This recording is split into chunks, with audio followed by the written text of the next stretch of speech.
Bueno, muchas gracias a todos y todas. Por supuesto, en primer lugar, agradecer a Angelina por la invitación, a la Procuración, a todo su equipo. Para mí, por supuesto, es un gusto estar acá y además de agradecer la invitación también, felicitarlos y felicitarlas por la iniciativa, por poner en debate estos temas. Y, y por supuesto, estamos debatiendo temas vinculados a la soberanía nacional y latinoamericana en un contexto, obviamente, donde este tema constituye un rasgo de identidad de gran cantidad de gobiernos de nuestra América Morena. Por lo tanto, estamos discutiendo esto, no reunidos como hemos estado quizás en muchas oportunidades, como una propuesta que veíamos que no se ponía en marcha, o sea, en momentos donde esto no estaba en la agenda, sino estás discutiendo el eje de la soberanía nacional y la soberanía latinoamericana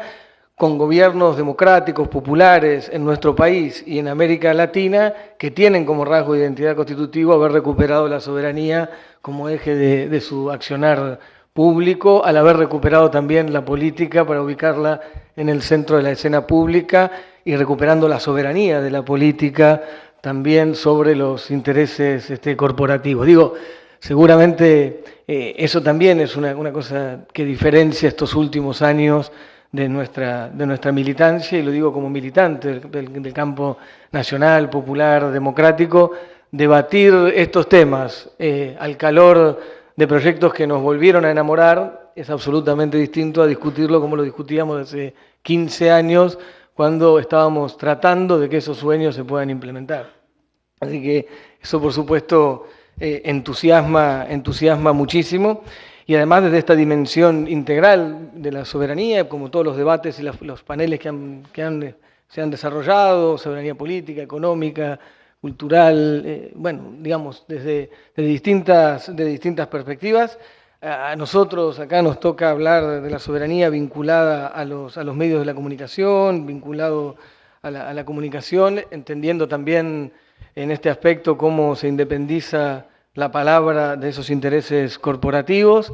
y además para mí también es un gusto, por supuesto, hacerlo en esta mesa con Florencia, con Damián, y quien no está en la mesa, Graciana, que está allá, por ejemplo, pero que son quienes durante muchísimos años han militado, han trabajado esto mucho antes que yo. Por lo tanto, estoy convencido que las cosas no empiezan cuando uno llega ni termina cuando uno se va, así que hay una historia, y esa historia los involucra a ellos que están acá y a muchos otros compañeros y compañeras en distintos rincones de la patria. Así que para mí, por supuesto, es un gusto hablar de esto con ellos, que seguramente tienen también mucho más para contar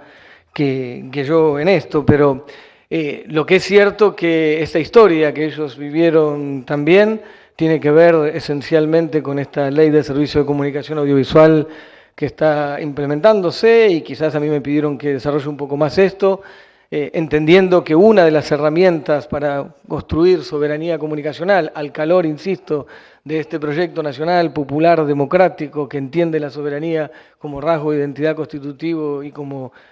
diálogo con la historia, como intensidad de las transformaciones del presente y también como política de futuro, digo. Uno de las leyes o uno de los temas que tienen que ver con esto en estos años, no la única, está vinculada a la Ley de Servicio de Comunicación Audiovisual.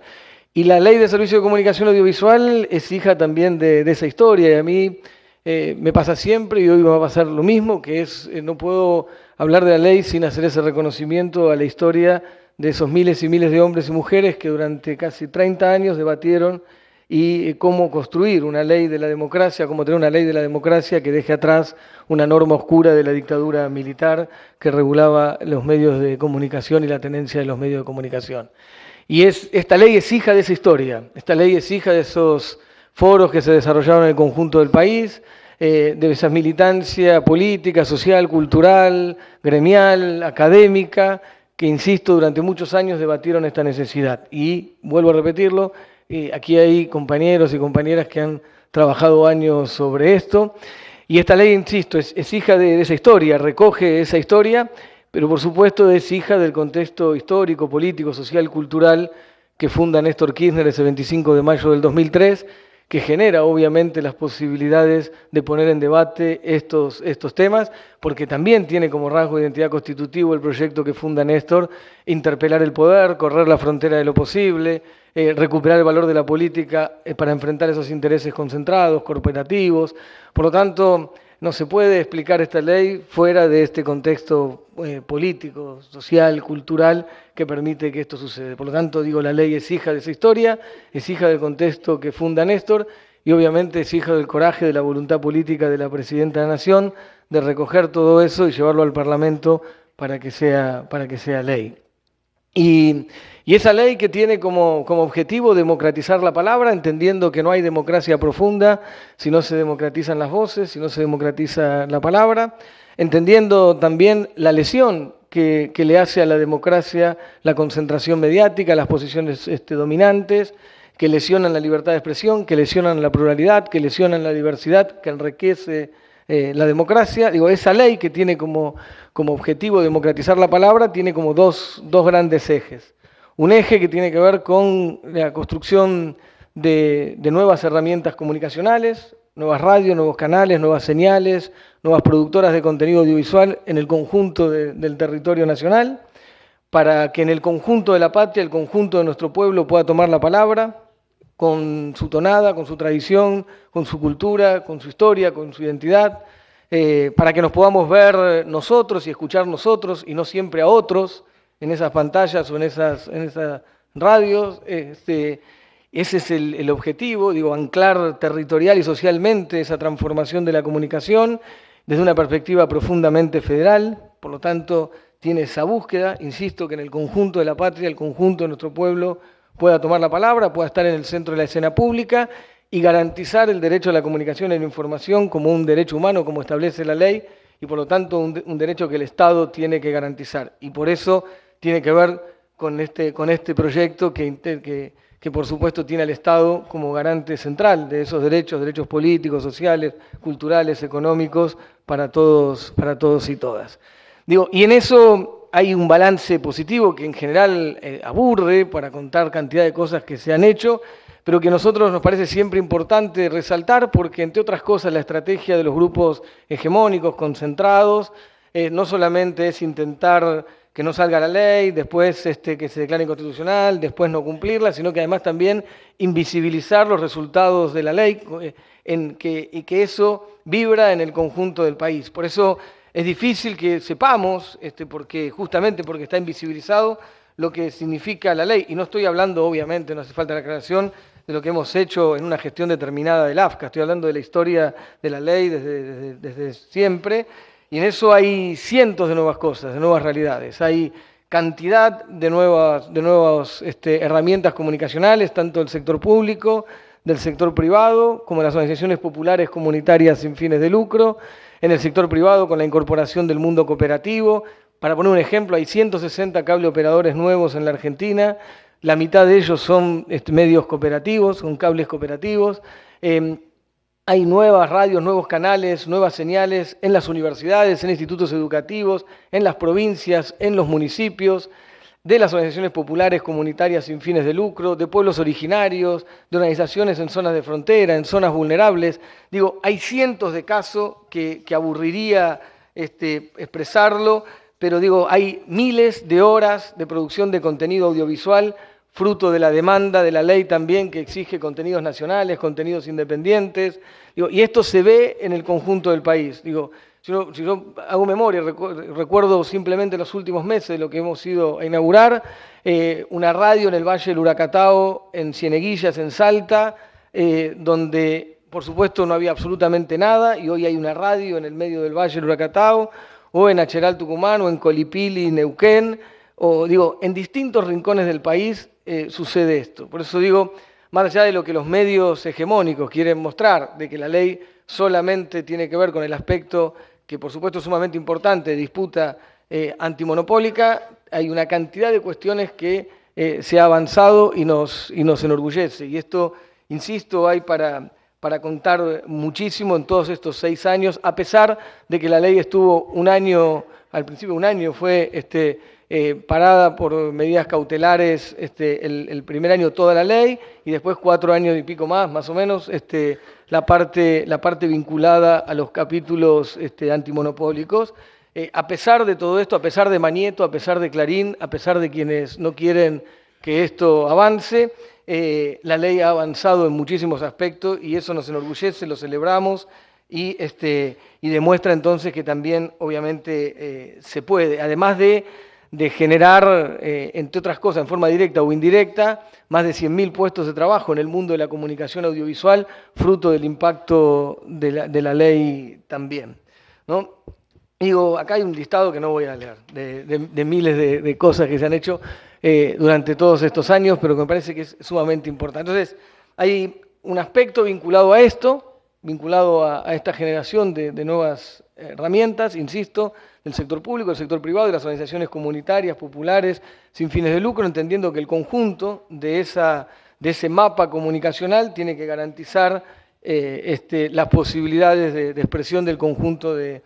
nuestro pueblo y democratizando el acceso del conjunto de nuestro país. Y por supuesto el otro aspecto, que es el que más se debate en términos de democratización de la palabra, es todos esos capítulos antimonopólicos, todos los capítulos que hablan de ponerle límite a la tenencia de medios. O sea, la ley entiende que para democratizar la palabra, por un lado tienen que generarse nuevas herramientas comunicacionales, como las describía, que hay cientos, que hay miles, y que están en marcha, y al mismo tiempo hay que enfrentar las tendencias monopólicas, la concentración mediática, las posiciones dominantes que lesionan la libertad de expresión, que lesionan la pluralidad, que lesionan la diversidad, que lesionan la democracia, y que esas posiciones dominantes están utilizadas no solamente para tener grandes rentabilidades en el mundo de la comunicación audiovisual, sino también para extorsionar los poderes públicos, para condicionar los poderes públicos, para condicionar el rumbo de un país, para poner al país de rodillas ante los intereses corporativos que esos medios hegemónicos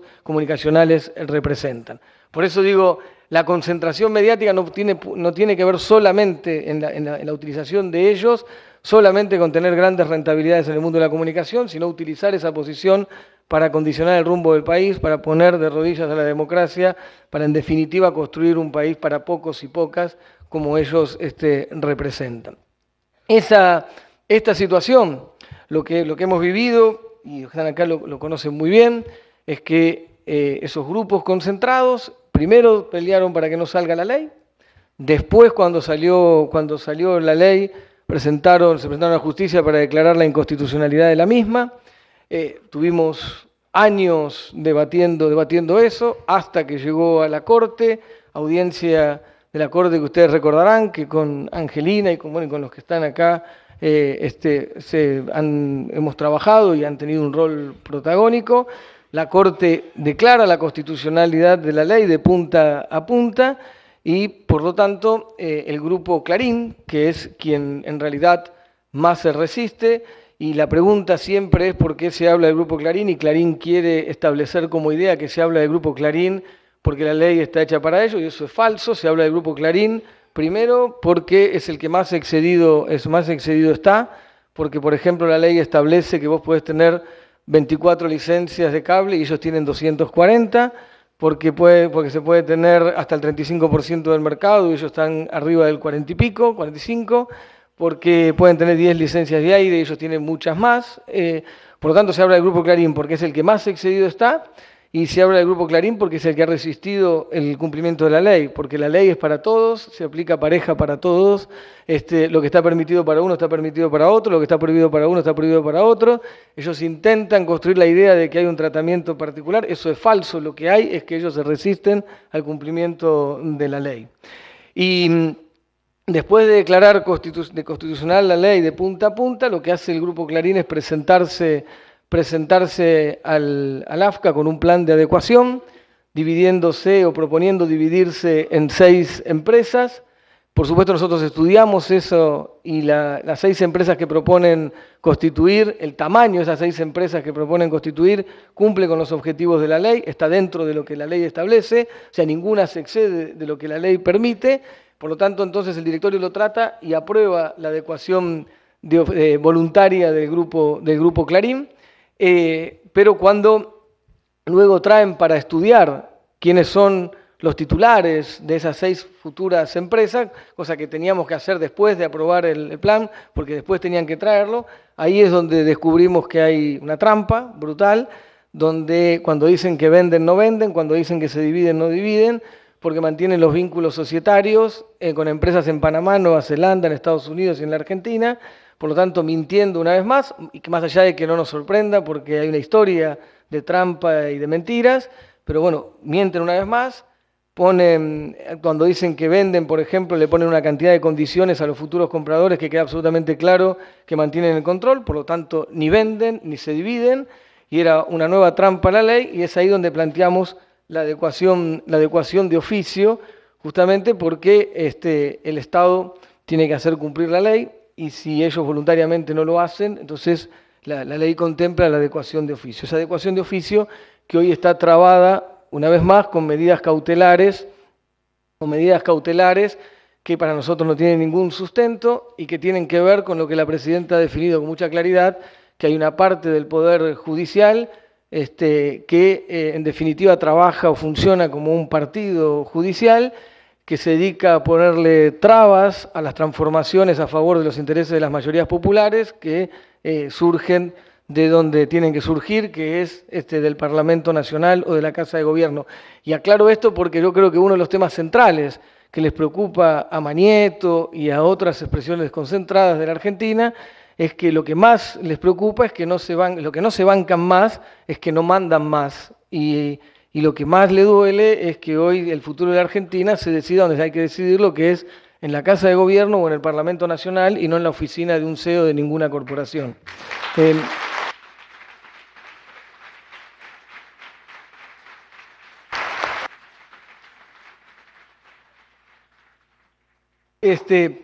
Y ellos entonces lo que buscan indiscutiblemente es sostener su situación de privilegio,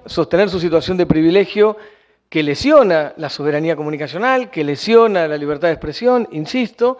esa situación de privilegio que además construyeron con vínculos con la dictadura militar, que está también debatiéndose en la justicia, con pruebas fundadas de que parte de su poderío económico lo construyeron con vínculos con esa dictadura cívico-militar,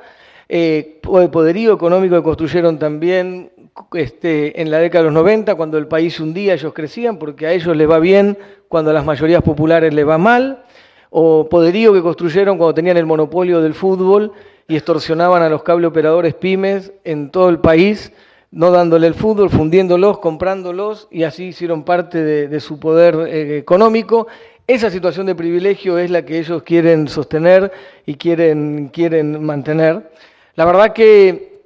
hoy también, como parte del balance, es importante que sepan que hay 40 empresas que presentaron su plan de adecuación. De esas 40 empresas, 25 han sido tratados por 39 han sido tratados por el directorio, falta solamente tratar uno, que tiene una complejidad que estamos estudiando y analizando,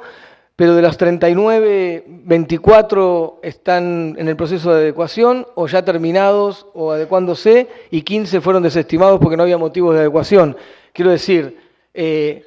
no es Clarín el único, sino que hay 40 empresas que presentaron. La diferencia es que el resto, exceptuando Clarín, les guste más o les guste menos, se dieron cuenta de algo que es que la ley es la ley y la tienen que cumplir. Y no estoy diciendo que se pusieron muy contentos cuando salió la ley de servicio de comunicación audiovisual y de repente dijeron qué bueno que nos vienen a poner límite, qué genial esto de que tenemos que vender, qué buenísimo esto que tenemos que dividir, qué linda ley antimonopólica. No digo que les cayó simpático, pero se dieron cuenta que la ley es la ley, la tienen que cumplir y que nadie puede tener coronita, cosa que obviamente Manieto no cree, porque, insisto,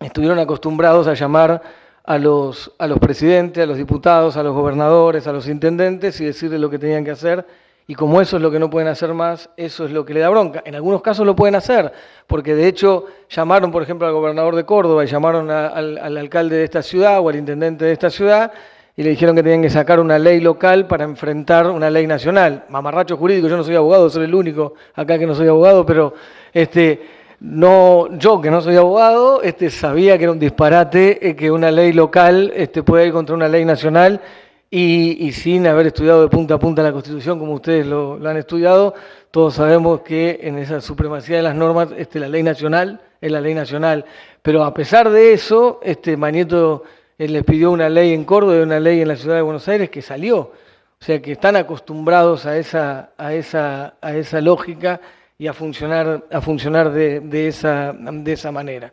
Ahora,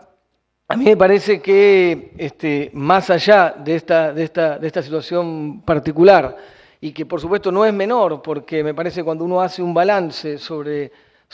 la ley de servicio de comunicación audiovisual, hay que hacer un balance sobre todo lo que se ha avanzado en materia de generación de transformación o de generación de nuevas herramientas comunicacionales que han transformado el mapa de la comunicación en la mayoría de los lugares de nuestro país. Digo, hace poco avanzamos con los concursos de televisión digital terrestre, con los concursos en distintas provincias, con los FOMECA, que son los fondos para acompañar las propuestas de las organizaciones populares comunitarias sin fines de lucro, donde el Estado garantiza con recursos la posibilidad de que esos proyectos comunicacionales,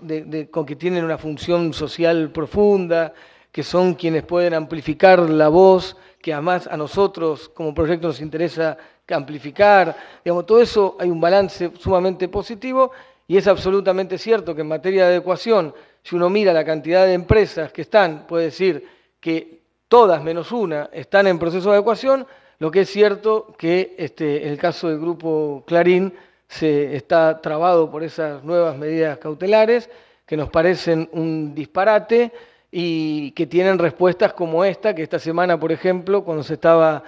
terminando los 6 meses de la cautelar,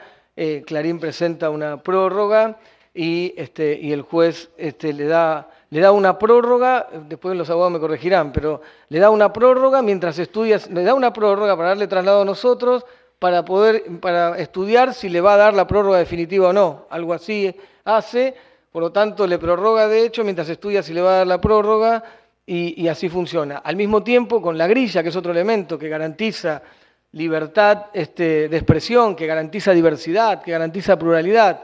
que por ejemplo pide la ley de servicio de comunicación audiovisual que los distintos canales o señales de noticias puedan estar. Y ustedes saben, por ejemplo, que hay quienes no lo cumplieron, después lo fueron cumpliendo algunos más, y por ejemplo hay denuncias concretas, porque por ejemplo también Cablevisión no pone el conjunto de señales de noticias en su grilla, hay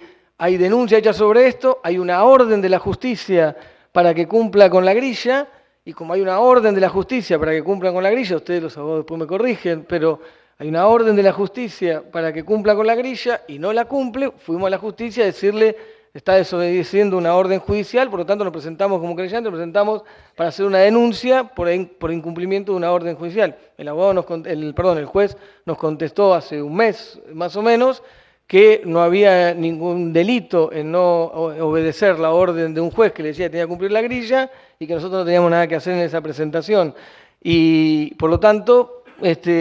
no lo cumple. Por eso me parece que es indiscutible cómo hay una parte de ese poder judicial de la Argentina que está colonizado por esos intereses corporativos, que está colonizado por los intereses de Manieto y Sutrup, que está colonizado por esto, que se expresan cotidianamente como representantes de esos intereses corporativos y que en definitiva son los que protegen esos intereses y esas posiciones dominantes. Nos pasa con la Ley de Servicio de Comunicación Audiovisual y nos pasa con un montón de otros temas en la Argentina que son democratizadores, que son políticas que permiten que las mayorías populares tengan acceso a determinadas cosas. Bueno, y ahí tenés a una parte, insisto, de ese poder judicial, funcionando, como dijo la presidenta, como un partido judicial, lesionando la posibilidad de avanzar. Yo igual, y para terminar, no tengo dudas que más tarde o más temprano la ley se va a poder aplicar en su conjunto, que por supuesto, y esto es una posición política obviamente,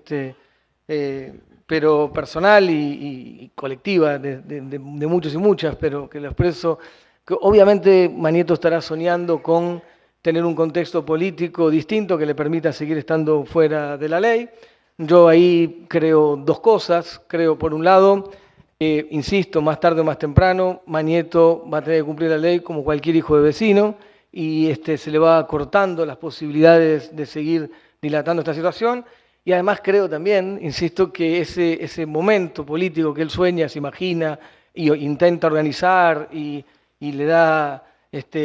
cobertura desde sus medios a ese arco opositor que le garantiza cierta impunidad a futuro, ese contexto político no va a suceder porque no tengo ninguna duda que el rumbo que inauguró Néstor Kirchner el 25 de mayo del 2003 y que lidera la Presidenta de la Nación va a seguir marcando los destinos de la patria por los próximos largos años.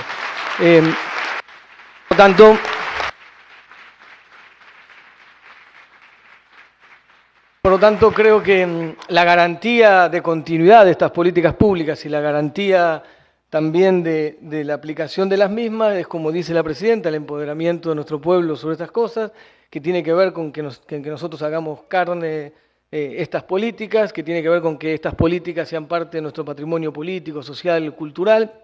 Yo creo además, y termino con esto, creo que el kirchnerismo como fenómeno político, social, cultural, y como expresión del pensamiento nacional, popular y democrático en el siglo XXI, no es un momento y punto de la Argentina, sino que es una nueva identidad que nació para quedarse y que trasciende el 10 de diciembre del 2015 y va, por lo tanto, seguir marcando la búsqueda de seguir democratizando nuestro país en todos los aspectos y, por lo tanto, la soberanía nacional y latinoamericana, desde esa dimensión integral que ustedes la están planteando, va a seguir siendo un rasgo de identidad constitutivo de la Argentina porque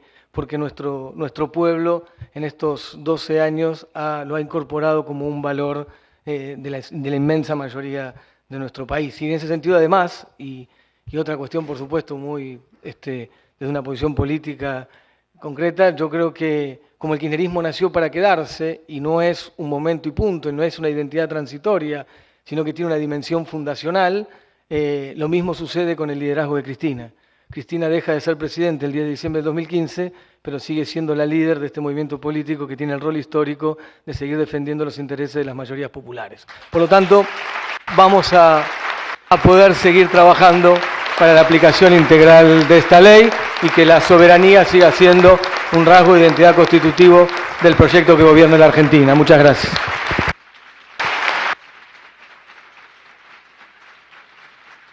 Prolijísimo.